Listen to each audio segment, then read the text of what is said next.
সকলকে স্বাগত।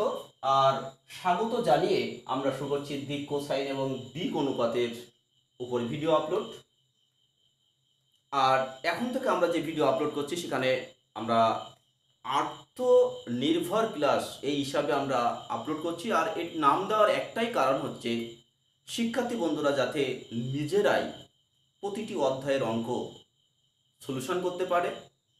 আর ঠিক সেইভাবে আমরা হিন্টস দিয়ে যাচ্ছি। আমরা সম্পূর্ণ সলিউশন করব না, তার কারণ সম্পূর্ণ সলিউশন করলে শিক্ষার্থী বন্ধুদের কিন্তু অঙ্কের প্রতি যে ভালোবাসা বা নিজের যে জ্ঞান সেটা কিন্তু প্রকাশ করার জায়গা থাকছে না। আর সেটা মাথায় রেখে কিন্তু আমরা এই ধরনের ভিডিও আপলোড করছি।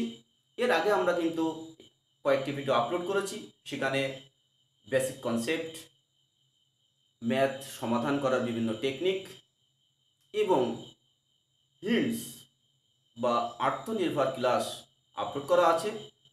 তার লিঙ্ক তোমরা অবশ্যই আমাদের ডেসক্রিপশন বক্সে পেয়ে যাবে। তা আমরা এ পর্বে ডিসি এবং ডিআরের এসএমদের বইয়ের যে সংক্ষিপ্ত উত্তরধর্মী আছে সেই সংক্ষিপ্ত উত্তরধর্মীর 26 থেকে আমরা দীর্ঘ দিকে এগিয়ে যাব। তা তোমরা অবশ্যই প্রথম থেকে শেষ অবধি দেখো, দেখবে অবশ্যই প্রতিটি অঙ্ক তোমরা কিন্তু সলভ করতে পারবে।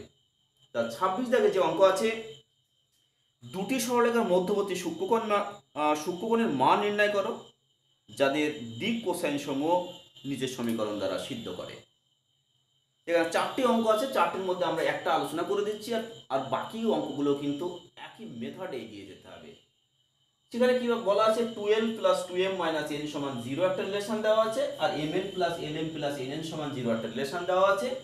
এই দুটো রিলেশন থেকে দুটি সরলরেখার মধ্যবর্তী কোণ নির্ণয় করতে হবে। তাই এখান থেকে আমরা n সমান পেয়েছি কি 2l প্লাস 2m। এবার আমরা এখান থেকে n অপনয়ন করব। তাহলে m ইন্টু n এর মান আমরা পাবো কি 2l plus 2m plus lm plus l into আমরা পাবো কি l ইন্টু পাবো 2l প্লাস হচ্ছে 2m সমান 0, অর্থাৎ গুণ করলে পাচ্ছি আমরা 2lm plus 2m square plus lm plus 2l square plus 2lm সমান 0, অর্থাৎ এখান থেকে আমরা পাচ্ছি 2m square plus 5lm plus 2l square সমান 0, অর্থাৎ 2m square plus 4lm plus lm plus হচ্ছে 2l স্কয়ার সমান 0। তাহলে প্রথম থেকে আমরা 2m কমন নিচ্ছি, 2m কমন নিলে হবে m প্লাস 2l। তারপরে আমরা l কমন নেব, কমন নিলে পাবো আমরা m প্লাস 2l সমান 0, অর্থাৎ এখান থেকে উৎপাদক করার পর আমরা পাবো m প্লাস 2l সমান 0 পাবো, অথবা আর একটা রিলেশন পাচ্ছি আমরা 2m প্লাস l সমান 0। তাহলে আমরা এই সত্যটাকে কাজে লাগিয়ে একটা ডিসি নির্ণয় করবো একটা লাইনের, আর এই সত্য কাজে লাগিয়ে আর একটা সরলরেখার ডিসি নির্ণয় করব। তাহলে দেখো এইটা যদি সমান 0 হয়, অর্থাৎ m সমান আমরা পাবো মাইনাস 2l, অর্থাৎ l বাই 1 সমান হচ্ছে m বাই মাইনাস 2। এইবার যদি আমরা 1 নম্বর সমীকরণে, অর্থাৎ এই যে সমীকরণ এটাকে যদি আমরা 1 নম্বর দিই, তাহলে 1 নম্বর সমীকরণ যদি m এর মান বসাই, তাহলে n সমান হবে 2l মাইনাস 4l, তাহলে n সমান মাইনাস 2l। তাহলে অর্থাৎ এখানেও পাবো আমরা l বাই 1 সমান n বাই মাইনাস 2। তাহলে একটি সরলরেখা দেখো দেখো l বাই 1 সমান m by minus 2, l by 1 সমান n বাই মাইনাস 2, অর্থাৎ এখান থেকে আমরা কি পাবো, l বাই 1 সমান m বাই মাইনাস 2 সমান হচ্ছে n বাই মাইনাস 2। তাহলে দেখো ডিসির সঙ্গে সমানুপাতি, তাহলে অতএব এই সংখ্যাগুলো 1 মাইনাস 2 মাইনাস 2 এগুলো হচ্ছে অবশ্যই ডিআর। তাহলে একটি সরলরেখার ডিআর হচ্ছে 1 মাইনাস 2 মাইনাস 2, অতএব ডিসি সমান, তাহলে কি হবে, ডিসি সমান 1/3 মাইনাস 2/3 মাইনাস 2/3। আর ডিসি করার যাবতীয় নিয়ম কিন্তু আমরা আগের ভিডিওয় আলোচনা করেছি, এবং সেখানে আমরা cos থিটা সমান কীভাবে অ্যাঙ্গেল নির্ণয় করতে সেটাও কিন্তু আলোচনা করা আছে। তা তোমাদের কাছে আবারও অনুরোধ রাখছি, তোমরা অবশ্যই ডেসক্রিপশন বক্স থেকে তোমরা প্রিভিয়াস ভিডিওগুলো দেখে নেবে, সেখানে লিঙ্ক দেওয়া আছে। তাহলে এইভাবে আমরা ডিসি পেয়ে গেলাম একটা সরলরেখার। এবার 2m প্লাস l সমান 0 করে সেম পদ্ধতিতে আমরা অন্য একটা সরলরেখার ডিসি নির্ণয় করব। এবার এই দুটো সরলরেখার মধ্যবর্তী কোণ থিটা ধরে আমরা cos থিটা সমান এর যে ডিসি পেয়েছি আর ওই যে ডিসি পাবো তাদের প্রোডাক্টের সাম করব আমরা, অর্থাৎ cos থিটা সমান l1 l2 plus m1 m2 plus n1 n2 করব। করলে আমাদের অবশ্যই মড নিতে হবে, তার কারণ যেহেতু সূক্ষ্মকোণ বলা আছে, তাহলে সেখান থেকে আমরা cos থিটা সমান মান পাবো, সেখান থেকে আমরা থিটা সমান cos ইনভার্স সামথিং পেয়ে যাব। সেটা হচ্ছে আমাদের দুটো সরলরেখার মধ্যবর্তী সূক্ষ্মকোণ। যাই হোক, এরপর আমরা দীর্ঘ আলোচনা করব। দেখো, দীর্ঘ উত্তরধর্মী যে অঙ্ক আছে সেখানে 1, 2 এবং 8, 1-এর দাগ, 2-এর দাগ এবং 8-এর দাগে যে অঙ্কগুলো আছে একই টাইপের অঙ্ক, সেজন্য আমরা একটা অঙ্ক খুব সুন্দরভাবে আলোচনা করে দিচ্ছি। আর ওইটা আলোচনা করলে বা ওইটা যদি তোমরা প্রথম থেকে শেষ অবধি দেখো, তাহলে দেখবে 1, 2, 8 এর কোনো অঙ্কটাই তোমাদের আটকাচ্ছে না বা কোনোটাই তোমাদের সলভ করতে অসুবিধা হবে না। তা দেখো, 1-এর দাগে আছে সেটা লম্ব সমান্তরাল হলে একটা শর্ত নির্ণয় করতে দিয়েছে। 2-এর দাগে বলে দিয়েছে সেখানেও একই কথা, সমান্তরাল হলে একটা শর্ত নির্ণয় করতে হবে। আর 8-এর দাগে বলা আছে লম্ব হলে, দুটো সরলরেখার লম্ব হলে সেক্ষেত্রে একটা শর্ত নির্ণয় করতে হবে। তাহলে আমরা 2-এর দাগের যে অঙ্কটা আছে, দেখো 2-এর দাগের যে অঙ্কটা আছে সেইটাকে যদি আমরা লম্ব এবং সমান্তরালের শর্ত কাজে লাগিয়ে অঙ্ক করি, তাহলে দেখবে তোমাদের উত্তর চলে আসবে। এবং এই লম্ব এবং সমান্তরালের শর্ত দেখালেই কিন্তু সব অঙ্কের চলে আসবে এই ধরনের। তা দেখো, এখানে বলা আছে L plus BM plus CN সমান 0, একটা রিলেশন দেওয়া আছে। আর দেওয়া আছে PL square plus Q M square plus হচ্ছে আর এল স্কোয়ার সমান 0। তাহলে এখানে আমরা এল সমান বের করছি, তাহলে এল সমান কি হবে? Minus BM plus CN by A. এবার আমরা এল অপনয়ন করব, তাহলে পি ইন্টু, তাহলে দেখো এল এর মানে যেটা আছে তার বর্গ যদি করি তাহলে কিন্তু নেগেটিভ সাইন থাকবে না, অর্থাৎ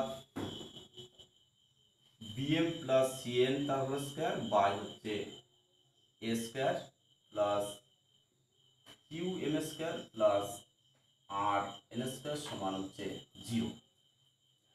তাহলে এটা তোমরা সূত্র করবে আর এটা লসাগু করবে। লসাগু করার পর কি বললাম, এইটা এ প্লাস বি তার হোল স্কয়ার সূত্র করবে আর এ স্কয়ারটাকে উভয়কে গুণ করে দেবে বা লসাগু করবে।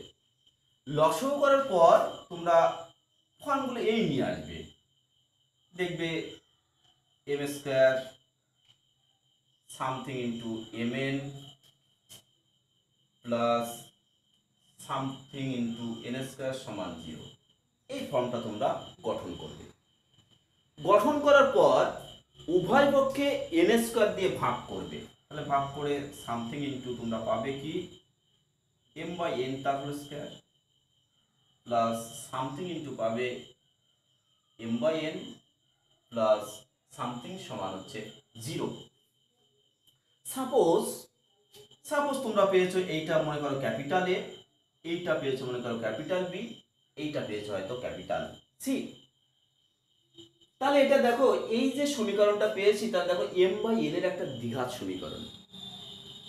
তাহলে অবশ্যই এই সমীকরণের আমরা দুটো বীজ পাবো, আর সেই দুটো বীজ কাদের ক্ষেত্রে পাবো? তাহলে দুটো সরলরেখার ডিসি যদি L1 M1 N1 এবং L2 M2 N2 হয়, তাহলে এই সরলরেখার দুটো বীজ আমরা পাবো কি M1 বাই N1 একটা বীজ পাবো আর M2 বাই N2 আর একটা বীজ পাবো। এইবার দেখো, যদি আমাদের লম্ব শর্ত নির্ণয় করার প্রয়োজন হয়, হয়তো বললো যে দুটো সরলরেখা লম্ব হলে সামথিং সমান সামথিং প্রমাণ করো, তাহলে লম্বের ক্ষেত্রে কি করবে? তাহলে এই সমীকরণের দুটো বীজ, এই দুটো, তাহলে অতএব এদের গুণফল m1 by n1 into m2 by n2 সমান আমরা কি পাবো? Capital C by capital A. তাহলে এখান থেকে আমরা কি পাবো? অতএব m1 m2 by capital C সমান হচ্ছে n1 n2 বাই হচ্ছে ক্যাপিটাল এ। তাহলে এল অপনয়ন করে আমরা এটা পেলাম।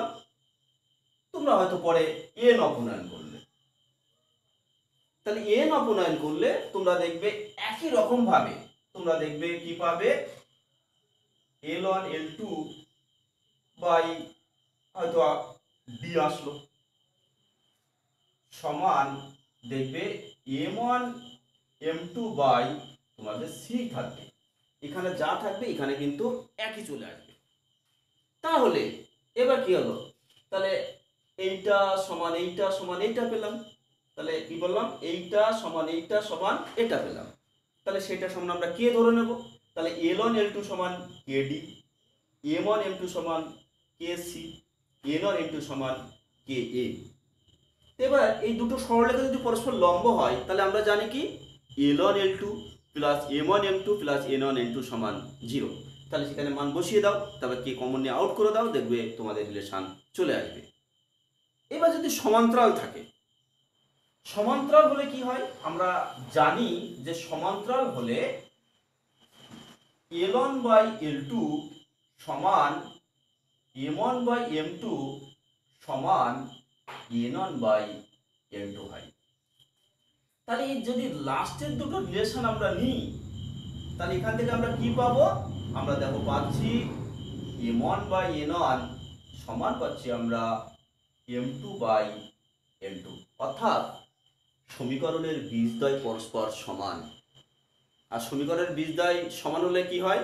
অবশ্যই তোমরা জানো সেটা নিরূপক ইকুয়াল টু 0 হয়। অর্থাৎ এক্ষেত্রে আমরা কি পাবো? ক্যাপিটাল বি স্কয়ার সমান আমরা পাবো 4AC। তাহলে দেখো এখানে তোমরা এ এর মান পাচ্ছ, বি এর মান পাচ্ছ, সি এর মান পাচ্ছ, সেই মানগুলো বসালে কিন্তু আমাদের শর্ত চলে আসবে। এইভাবে কিন্তু আমরা অবশ্যই লম্ব এবং সমান্তরালের ক্ষেত্রে যদি শর্ত প্রমাণ করতে দেয় তাহলে কিন্তু এই দুইভাবে আমরা এগিয়ে যাব। এগিয়ে গেলে অবশ্যই তোমরা সলভ করতে পারবে। তা আমি আবারও বলছি, 1, 2 এবং 8 এই তিনটে কিন্তু সেম টাইপের অঙ্ক, তোমরা এই তিনটে অবশ্যই করতে পারবে। এরপর আমরা যাব 3-এর দাগে। দেখো 3-এর দাগে বলা আছে একটি ঘনক, তার কর্ণের মধ্যবর্তী অ্যাঙ্গেল, যে কোনো দুটি কর্ণের মধ্যবর্তী অ্যাঙ্গেল π/2 মাইনাস সাইন ইনভার্স 1/3, এটা প্রমাণ করতে হবে। খুব ইম্পর্টেন্ট অঙ্ক, পরীক্ষায় দিতে পারে। আর উত্তরটা অবশ্যই মুখস্থ রেখে দিও, কারণ এমসিকিউতেও কিন্তু এটা দেয়। তাহলে আমরা একটা ঘনক অঙ্কন করি।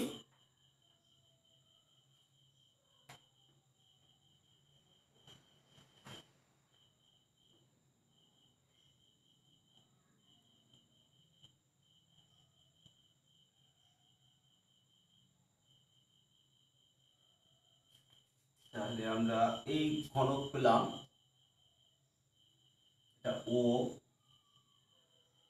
ওয়াই এক্স জেড, তার প্রত্যেকটা বাহুর দৈর্ঘ্য এ। তাহলে এটা যদি বি বিন্দু হয় তাহলে অবস্থানটা কি হবে? 0 A 0।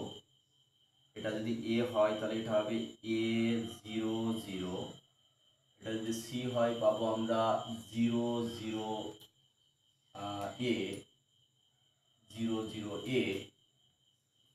আচ্ছা, এটা যদি আমরা পি বিন্দু ভাবি তাহলে এটা হবে এ এ এ। তারপর যদি আমরা এটা কিউ বিন্দু ভাবি তাহলে কিউ বিন্দুটা কোথায় আছে? দেখো জেড ওয়াই বা ওয়াই জেড তলের উপরে অবস্থিত। তাহলে ওয়াই জেড, তাহলে x 0, এ এ, এটা হচ্ছে এস যদি নাম দেওয়া হয়।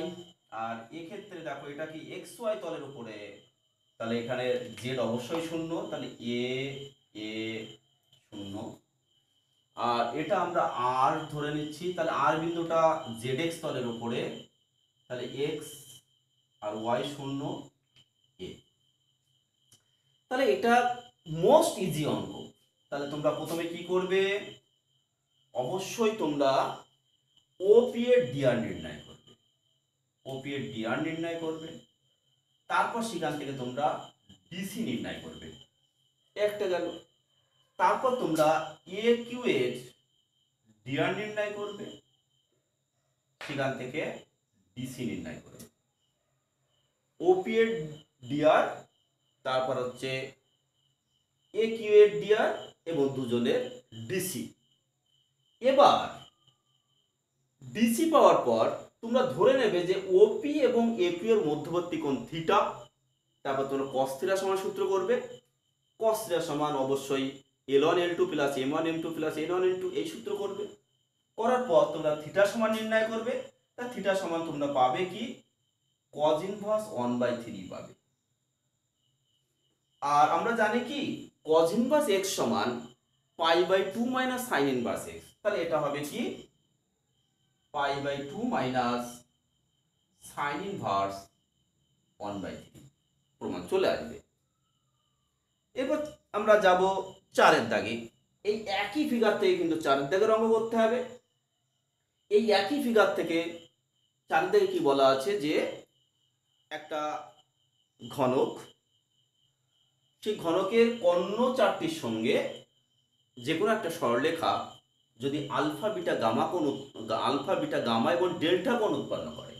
কি বলেছে, একটি সরলরেখা এদের যে চারটি কর্ণ আছে, এই ঘনকের যে চারটি কর্ণ আছে তাদের সঙ্গে যদি আলফা বিটা গামা ডেল্টা কোণ উৎপন্ন করে, তাহলে আমাদের প্রমাণ করতে দিয়েছে cos square alpha plus cos square beta plus cos square gamma plus cos square delta সমান 3/4, সরি 4/3, 4/3 এটা আমাদের প্রমাণ করতে দিয়েছে। তাহলে এখানে এই একই ফিগার থেকে আমরা ক্যালকুলেশন করব। তাহলে এখানে কি করব, আমরা এখানে ওপি এর ডিআর সেখান থেকে ডিসি নির্ণয় করব, এ কিউ এর ডিআর সেখান থেকে ডিসি নির্ণয় করব। এরপর এই যে সিএস, সিএস এর ডিআর সেখান থেকে ডিসি নির্ণয় করব। তারপর হচ্ছে বিআর, বিআর এর ডিআর নির্ণয় করব, সেখান থেকে আমরা ডিসি। এবার আমরা সরলরেখার ডিসি ধরে নেব এল এম এন, সরলরেখার ডিসি ধরে নিচ্ছি আমরা এল এম এন। এবার আমরা ওই সরলরেখা সেটা মনে করো ক্যাপিটাল এল, সরলরেখাটা মনে করো ক্যাপিটাল এল, তাহলে এল এর ডিসি হচ্ছে এল এম এন।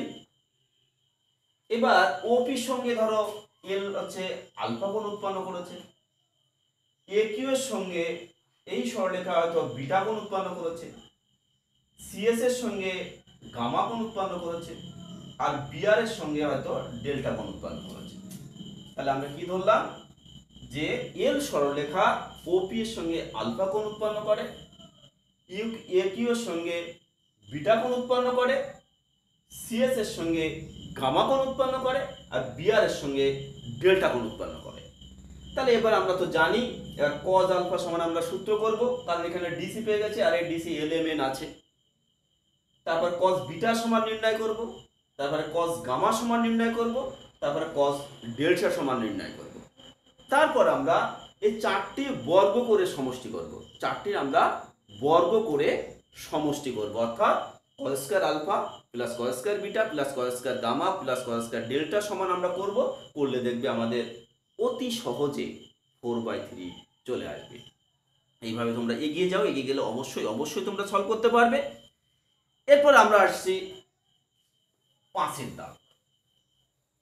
পাশের দাগে যে অঙ্কটি আছে, পাশের দাগে কি বলা আছে যে না, তিনটি প্রদত্ত সরলরেখা, তাদের ডিসি আছে L1, M1, N1, L2, M2, N2, L3, M3, N3, এরা পরস্পর লম্ব।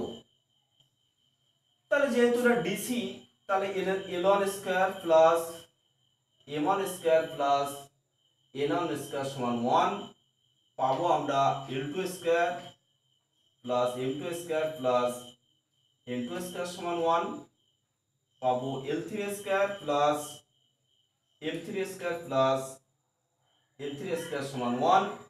আর এটা পরস্পর লম্ব বলা আছে, অর্থাৎ তাহলে সেক্ষেত্রে কি L1 L2 plus M1 M2 plus N1 N2 সমান 0 পাবো আমরা L2 L3 plus M2 N3 M3 plus N2 N3 সমান 0। আর একটা পাবো L1 L3 plus M1 M3 plus N1 N3 সমান 0। এই রিলেশনগুলো আমরা পেয়ে যাব। এবার বলেছে একটি সরলরেখা DR L1 plus L2 plus L3 আছে, আর M1 plus M2 plus M3 আর N1 plus N2 plus N3, একটা সরলরেখা DR এই। তাহলে বলছে এই সরলরেখার সঙ্গে ওই সরলরেখা তিনটি, এই যে প্রদত্ত সরলরেখা তিনটি, তারা সমান কোণ উৎপন্ন করে, এটা প্রমাণ করো। তাহলে তোমরা কি করবে, এই যে DR দেওয়া আছে এখান থেকে তোমরা ডিসি নির্ণয় করবে, DR দেওয়া আছে এখান থেকে ডিসি নির্ণয় করবে।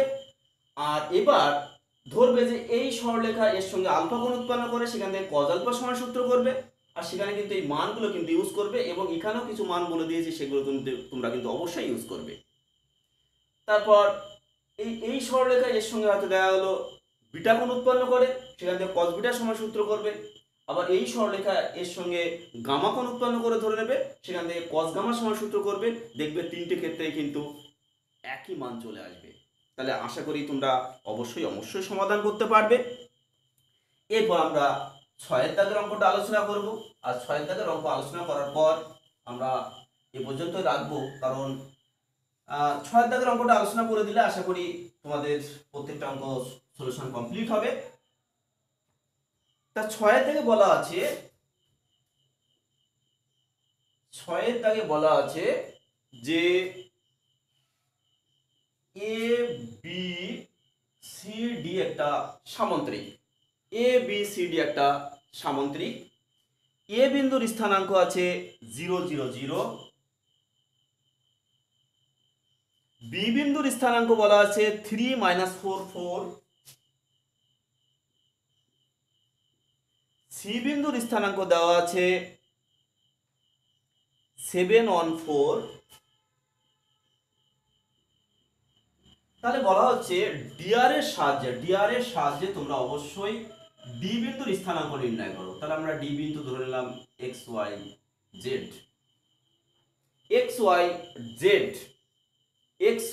জেড, আমরা এটা ধরে নিলাম। তাহলে আমরা এখান থেকে কি নির্ণয় করব, তোমরা এ বি এর ডিআর নির্ণয় করবে।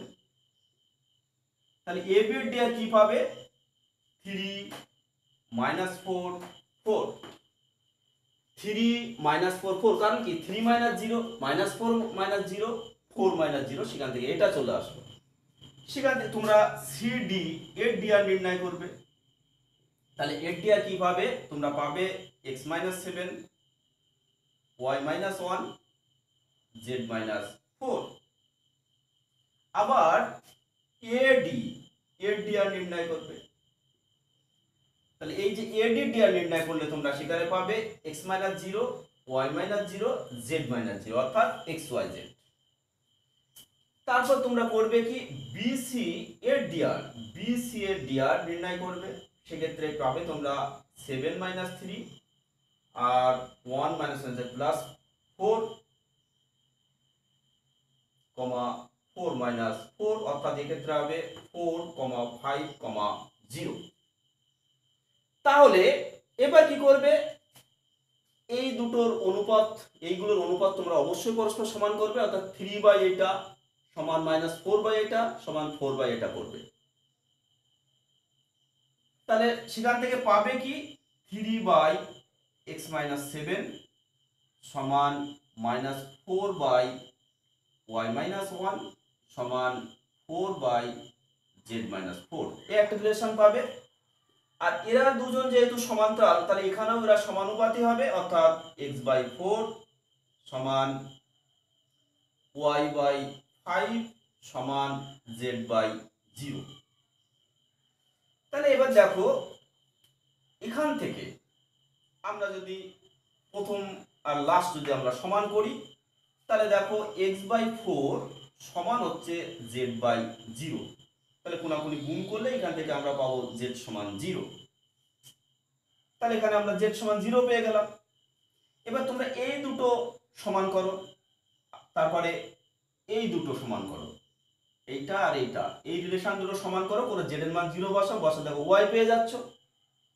এবার আবার তুমি হয়তো এইটা সমান না করে এইটার সঙ্গে এইটা সমান করতে পারো, তাহলে এইটার সঙ্গে এইটা সমান করে সেখানেও z এর মান 0 বসাও, বসা তুমি x এর মান পেয়ে যাবে। এবার দেখো বিন্দু চলে আসলো। তাহলে দেখো আমরা যে অঙ্ক আলোচনা করলাম, আশা করি শিক্ষার্থী বন্ধু তোমাদের কোনো সমস্যা থাকবে না। তা আবারও তোমাদের কাছে আমাদের অনুরোধ বা আমার অনুরোধ, তোমরা সুপরামর্শ দাও, আমাদেরকে কমেন্ট করে জানাও যে আর কি করলে তোমাদের জন্যে আরও ভালো কিছু করা যেতে পারে বা তোমাদের উপকারে আসে, সে বিষয়গুলো আমাদেরকে জানিয়ে দাও কমেন্ট করো। কমেন্ট করলে আমরা অবশ্যই তার সেগুলো পরিকল্পনা মাফিক সেগুলো সংশোধন করার চেষ্টা করব, এবং যাতে ভালো হয় সেই কাজগুলো আমরা করার চেষ্টা করব। তাহলে আজ এ পর্যন্ত রাখছি, পরের ভিডিও আবার কথা হবে। ধন্যবাদ।